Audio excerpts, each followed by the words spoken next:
Thank you, my baby. I don't wish this on nobody. She clocked out at 9:30 p.m. She walked into the night, alone, just like she had done so many times before. But this time, she never made it home. 23-year-old Kada Scott, a caregiver, a nursing assistant, a friend, vanished without a trace. No crash, no call, no goodbye. Just silence. The kind of silence that turns into fear, then into headlines, and then into questions that no one seems able to answer. The first hours after her disappearance were chaos. Her coworkers assumed she'd gone home. Her family assumed she'd overslept. But as hours turned into an entire day, unease set in. Kada wasn't the type to disappear. She lived with her mother, called every day, and kept a tight routine between work and home. Something was wrong.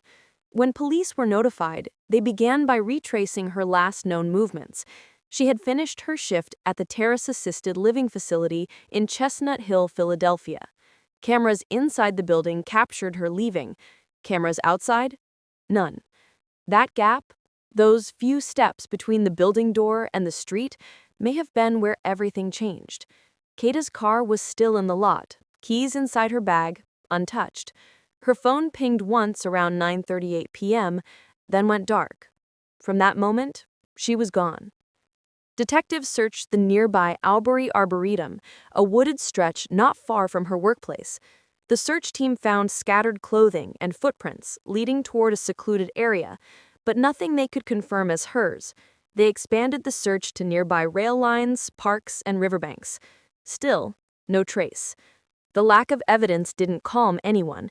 It only made things worse. Then came the discovery that changed everything.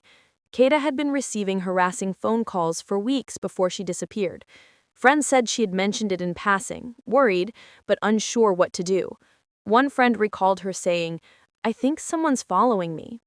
No one knew who. She never named names. But the calls were real, and they were frequent. Her father, Kada Scott, was stunned when investigators told him this. He said his daughter never mentioned anything like that to him. He described her as focused, working 2 jobs to save for nursing school, and with no known enemies. He said she was just trying to build her life. How did this happen?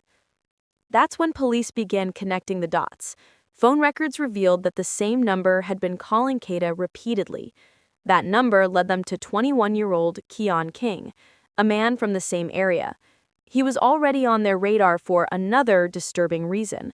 Earlier in the year, King had been charged in a separate case involving kidnapping and strangulation, but the charges were dropped when the alleged victim didn't appear in court.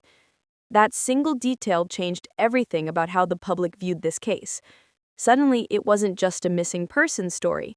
It was a story about how the system fails to protect women, about how red flags get ignored until it's too late, and how someone who could have been stopped months ago was still free to roam the streets. When detectives searched King's home, they found items that tied him to Kada: a phone case, a piece of ID. Surveillance footage showed his gold 1999 Toyota Camry near her workplace on multiple occasions. It wasn't random. He had been watching her for months. The same car was seen circling her neighborhood, parking near her job, even following her bus route. This wasn't an accident. It was a pattern. He was arrested and charged with kidnapping, stalking, and tampering with evidence. His bail was set at $2.5 million. But even then, police couldn't answer the question everyone kept asking: where is Kada? As the investigation deepened, her family held vigils, pleading for her safe return. Flyers flooded Philadelphia's streets. Social media campaigns under hashtags like #FindKada and #JusticeForKada started trending.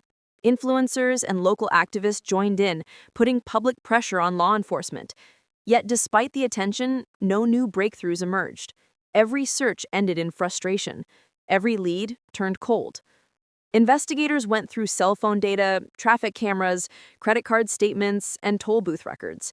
They discovered that King's car was spotted on security footage near multiple wooded areas late that night. Some of those places have since become search zones. They also found that his phone location data showed movements consistent with attempts to avoid detection. stopping in low-lit areas, turning his phone off, taking back roads instead of highways. It looked deliberate.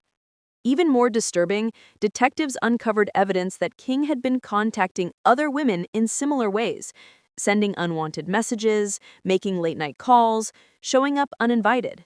None of those reports led to arrests, but they paint a picture of a man who knew how to manipulate, intimidate, and vanish before getting caught.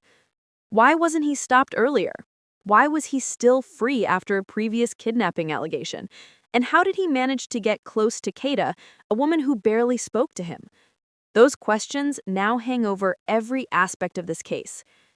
Family and friends describe Kada as someone who trusted easily, but also valued her independence. She had dreams of becoming a nurse, moving into her own apartment, and helping her younger siblings go to school. She had just started saving money for tuition. Her coworkers said she was kind and soft-spoken, often staying late to comfort patients. There was nothing in her life that suggested danger, until it arrived at her doorstep. King's arrest brought relief, but not closure. There's still no body, no confirmed sightings, no final message, just fragments of evidence that tell a story too incomplete to end. Police say the investigation is active and that more updates will come. But as we've seen too many times, active doesn't always mean effective. The public deserves answers. Her family deserves closure, and Kada deserves justice. This story isn't over.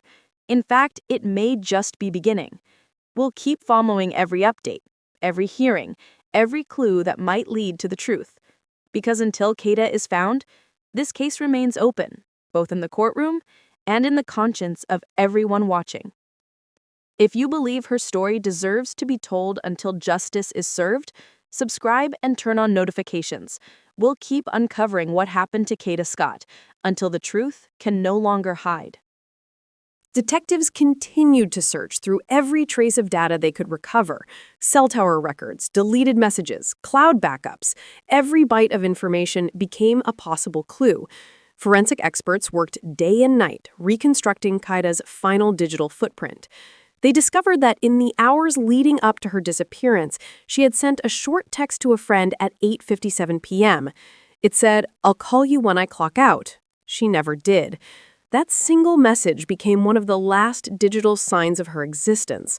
What happened in the 33 minutes between that text and her phone going silent has become the focal point of this entire investigation. When detectives subpoenaed Keon King's phone records, what they found was unsettling. There were multiple calls placed to Kada's number that evening, some lasting only seconds, others unanswered. Then, right after her phone shut off, King's phone stopped transmitting data for nearly an hour. That blackout, investigators believe, was intentional. It's the same pattern seen in other cases where suspects deliberately disabled their devices to avoid location tracking. When his phone reconnected around 10:41 p.m., it pinged near an industrial zone in East Mount Airy, far from Kada's workplace, and in an area King had no known reason to be. Teams were dispatched to that location, a cluster of old warehouses and abandoned storage units near the rail tracks. They found tire marks matching the pattern of King's Toyota Camry, but no trace of Kada.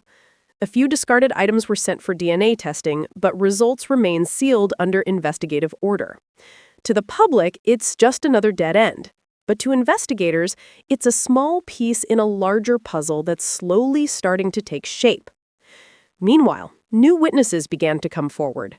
A security guard working a night shift near the Arboretum reported seeing a gold car parked oddly close to the woods at around 10 p.m. He described the driver as nervous, pacing, looking around as if he was waiting for something.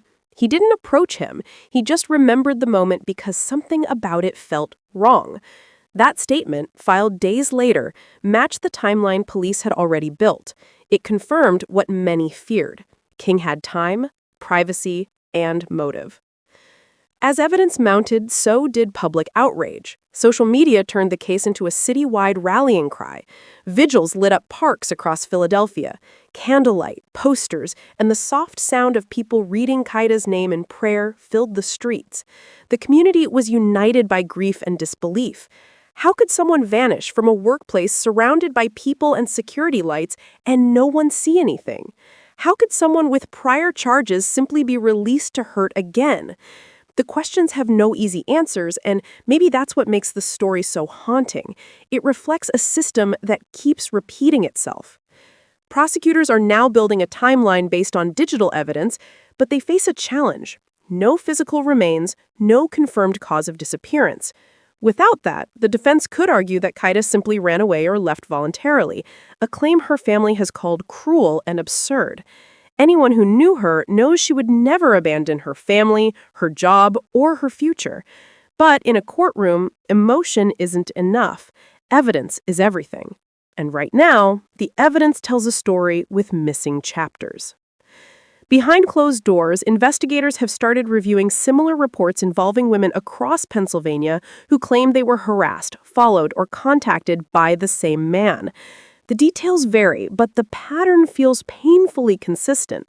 In one case, a woman said he would show up at her workplace pretending to be a customer, even after being told to leave. Another said he used fake social media accounts to reach her after being blocked.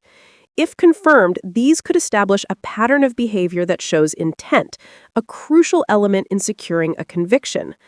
At the same time, law enforcement agencies are facing growing criticism over how they handled earlier warnings. Community advocates are asking why a man with such prior allegations was still free. Why wasn't a restraining order monitored?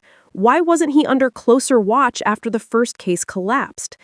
Each new revelation chips away at public trust, and as more details emerge, the story becomes less about one man's actions and more about a collective failure to intervene. Even within the department, officers have expressed frustration. Some investigators, speaking anonymously, admitted that cases like Kada's are among the hardest to solve, because without immediate physical evidence, attention fades and urgency gets replaced by red tape.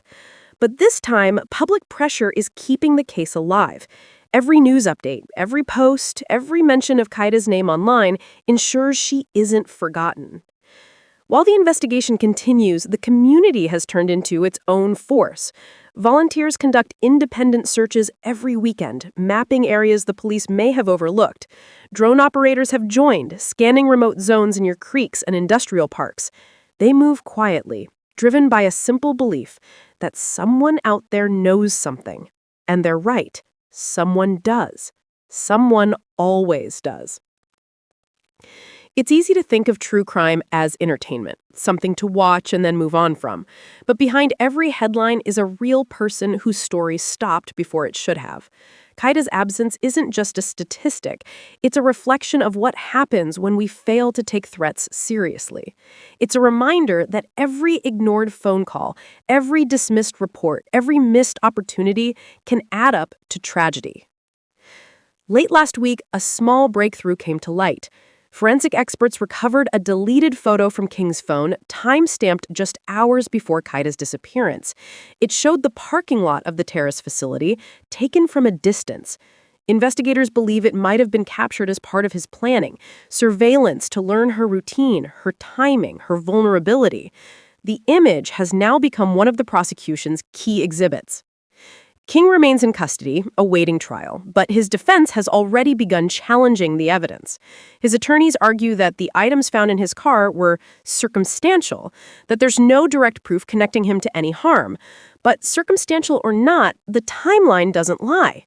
The phone records, the car sightings, the deleted data, they all point to one person who knew exactly where Kada would be that night. Her family continues to plead with the public. They've offered a reward for any information leading to her location. Her father still visits the police precinct weekly asking for updates. Her mother refuses to change her daughter's bedroom, leaving it exactly as it was. Every photo on the wall feels frozen in time, a young woman smiling, unaware that her story would become a cautionary tale for an entire city. Authorities say they are expanding their search radius once again. They've brought in federal resources, new technology, and heat mapping drones. They're retracing old leads with fresh eyes. Sometimes it's not about finding new evidence, it's about reinterpreting the old.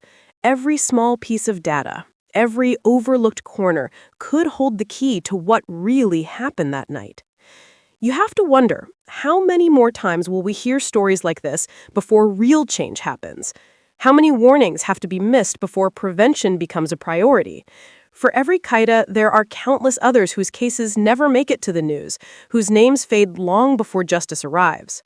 This story is still unfolding, and new updates continue to surface every day. We'll keep following the investigation, tracking every development, every motion filed, and every word spoken in court.